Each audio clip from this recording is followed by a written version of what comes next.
muita gente. Agora a gente muda de assunto, vamos tratar de outro tema bastante delicado.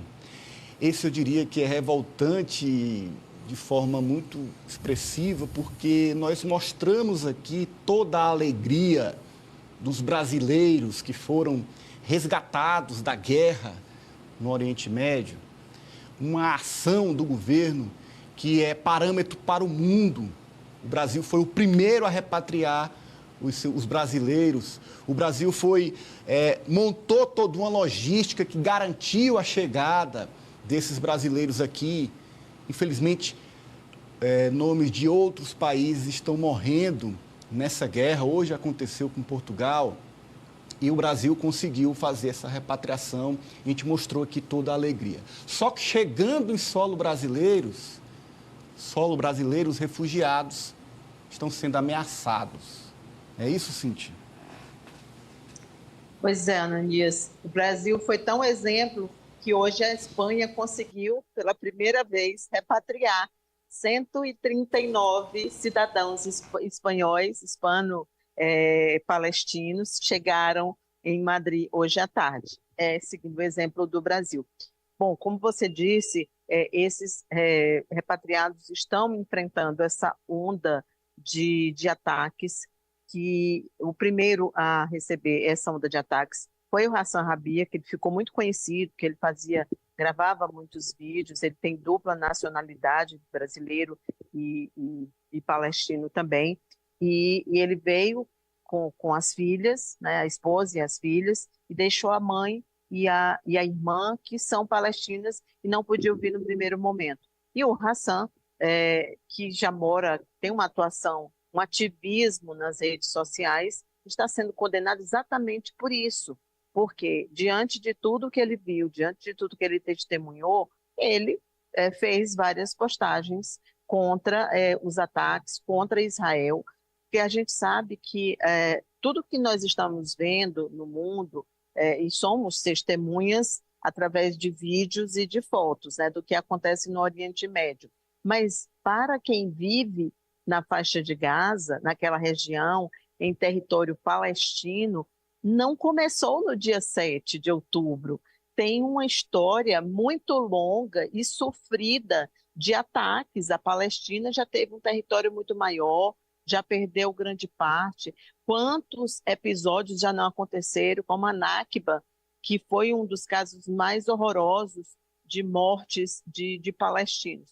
Pois bem, desse contexto, então, quis explicar para o telespectador que o Hassan fez publicações em 2015, né, porque a gente sabe que em 2014 também teve ataques, como teve em 2002. Enfim, é uma vida sempre de muitas guerras e muitos conflitos. E por conta disso, esse rapaz vem sofrendo esses ataques. Hoje, a advogada dele procurou o Ministério dos Direitos Humanos para saber a possibilidade dele conseguir a proteção do Estado. Esse pedido está sendo analisado. Ela levou ao Ministério dos Direitos Humanos 200 publicações com ataques, 200 mensagens que chegaram via redes sociais contra o Hassan e a família dele, fazendo uma série de ameaças. Tem aí alguns prints que a gente está mostrando. Esses prints foi o próprio Hassan que divulgou para os jornalistas. E, além do Hassan, também outros repatriados, como a Shahed, estão sofrendo os mesmos ataques. Eu tive a curiosidade de entrar na rede social dele para ver se tinha esses ataques. É impressionante, Ananias, a quantidade de pessoas com esse tipo de discurso de ódio contra o Hassan. É, mais uma vez, aquela questão ideológica do Brasil que divide o país e pelo fato do Hassan ter agradecido ao presidente, eu acho que tudo isso acabou acelerando esse processo de ódio contra ele. É uma pena que isso esteja acontecendo, né? Porque o Brasil sempre foi conhecido como um país generoso, acolhedor, um país, não é, hospitaleiro, Cíntia? acolhedor, né? Acolhedor. Olha, mas pelo jeito não. Esse indivíduo aí, ó, ele postou lá: não se preocupe, você está sendo observado. Foi a postagem dele. O anterior xinga o Hassan. Disse que vai dar um pau nele. se encontrar ele no meio da rua. Esse daí. O outro diz que ele não deveria estar no Brasil, não deveria estar ao lado do presidente. Muitas publicações são assim, nesse sentido. Você não deveria ter vindo, você não deveria. O governo brasileiro gastou dinheiro trazendo você. É por aí, é nesse nível. Olha, essas imagens que nós mostramos, enquanto a Cíntia falava do Hassan, esse vídeo nós exibimos aqui. Foi pouco antes dele ser repatriado. Aí ele está com a mãe, com a filha doente, inclusive, tem manchas pelo corpo. Aquele pão que ele mostra é o que eles tinham para comer, que a mãe estava fazendo no forno a lenha, porque não tinha mais gás. Ele agradece, graças a Deus que a gente tem esse pão, pelo menos isso para comer. É a situação que ele estava vivendo lá no meio da guerra. Tá aí, essa é a imagem. Ele sofreu na pele. Ele sabe o que é estar em uma área de guerra, em uma área bombardeada, em uma área destruída. Ele sabe o que é estar na faixa de Gaza sendo alvo de Israel. Então ele pode falar, ele tem propriedade para falar. E quando é repatriado, ele tem propriedade para agradecer quem trouxe ele de volta. No caso, ele agradece o presidente Lula, que mobilizou a força do Estado para trazer não só ele, mas mais de 30 brasileiros. Da mesma forma que ele, tendo propriedade para falar desse conflito, de hoje, de agora, também tinha propriedade para falar de antes, do que aconteceu antes, do que já sentiu na pele em Gaza. Então, quem critica, sem propriedade inclusive, quem ataca e quem ameaça, deve ser enquadrado como criminoso, porque um crime está cometendo. Alessio. Tudo isso fruto de uma polarização ridícula, né, que a gente vem acompanhando durante principalmente nos últimos anos, né, no cenário político brasileiro, e a gente acaba acompanhando também a escalada dessa polarização, que a gente esperava, pelo menos, que tivesse uma redução com o final da eleição do ano passado, e, pelo contrário, a gente vê que mesmo numa situação tão complicada, de questão humanitária mesmo, a gente está falando de pessoas que estão fugindo, estão pedindo socorro de uma guerra, de um conflito em que eles não têm nada a ver, que estavam morrendo, estavam vendo os seus morrendo, estavam vendo suas casas sendo destruídas e conseguiram refúgio no país, conseguiram que o Estado brasileiro conseguiu a repatriação desses brasileiros que estavam lá sofrendo. E aí, infelizmente, a gente, por conta dessa polarização, tem que acompanhar brasileiros achando ruim as pessoas conseguindo estar com vida, estar agora em um outro país com uma situação de paz, e essa paz que eles não encontraram lá, infelizmente também não estão encontrando, pelo visto, no Brasil, porque eles estão sofrendo essas ameaças, e a gente sabe que são capazes, algumas dessas pessoas que fazem essas ameaças são capazes de fazer algum ato, enfim, com essas pessoas que chegaram. Então, essas ameaças, elas têm sim que passar por uma análise muito grande do governo brasileiro para que, se possível, tenha essa segurança por parte do governo, porque a gente sabe que essa polarização ela pode sim chegar também nas vias de fato, pode chegar em atos de violência, né, realmente física, não sair das redes sociais para um ato físico. Então é muito importante que o governo fique atento a essas ameaças, esses ataques nas redes sociais, porque eles podem, infelizmente, Ananias, evoluir para um ataque realmente físico. Eu ainda quero acreditar que seja a minoria, bem minoria mesmo, porque espero.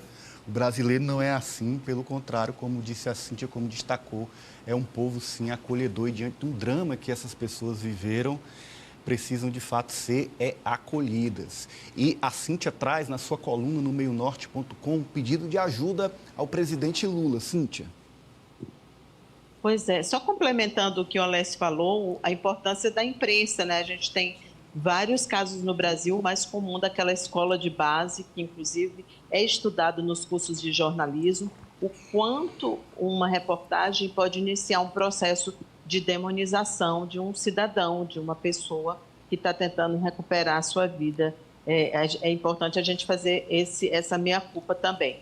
Bom, o presidente Lula conversou hoje com o presidente de Israel, Isaac Herzog, durante 40 minutos. A nota divulgada pela assessoria da Presidência da República informa que Herzog pediu ao presidente Lula, detalhe, e achei interessante esse começo aí da nota, pediu o empenho de Lula para que sejam feitas articulações junto aos líderes latino-americanos, e aqui a gente lembra o quanto eles são críticos, né? Exemplo, o da Colômbia, o do Chile, críticos a Israel, para que eles pressionem pela libertação dos reféns sequestrados pelo Hamas. Então, esse foi o pedido feito pelo EZOG. O presidente Lula pediu, por sua vez, o presidente Lula, antes que eu esqueça, disse que sim, que se concordou, se dispôs a conversar com os seus colegas da América Latina. Além disso, o presidente Lula reiterou que tem uma segunda lista de brasileiros que está sendo elaborada pelo Itamaraty, e o EZOG diz que vai ajudar. O presidente disse que gostaria que Israel continuasse ajudando. O presidente agradeceu a liberação dos brasileiros, né, o processo de repatriação, e, por fim, Lula teria dito ao presidente de Israel que defende o Estado palestino e que luta pelo cessar-fogo imediato, principalmente por conta das crianças que estão morrendo. Foi esse o resumo da conversa entre os dois, uma conversa por videoconferência que aconteceu hoje à tarde. É a segunda vez que os dois conversam desde o início do conflito. Esse registro eu ia fazer, Cíntia, porque não é a primeira vez, não é? E aí é onde está o que se espera de um líder político. Não é o extremo, não é um lado ou outro diante de um conflito, mas que consiga, de fato, dialogar com ambos os lados, no caso, dialogar, nesse caso, com o presidente de Israel, para conseguir um objetivo que é trazer, de fato, em segurança esses reféns que estão com o grupo extremista Hamas. Claro que com o grupo extremista não há como conversar, mas o presidente Lula, mais uma vez, sendo uma liderança mundial e na América Latina respeitadíssimo, se dispõe a ajudar no intuito de salvar vidas. Esse é o grande objetivo deste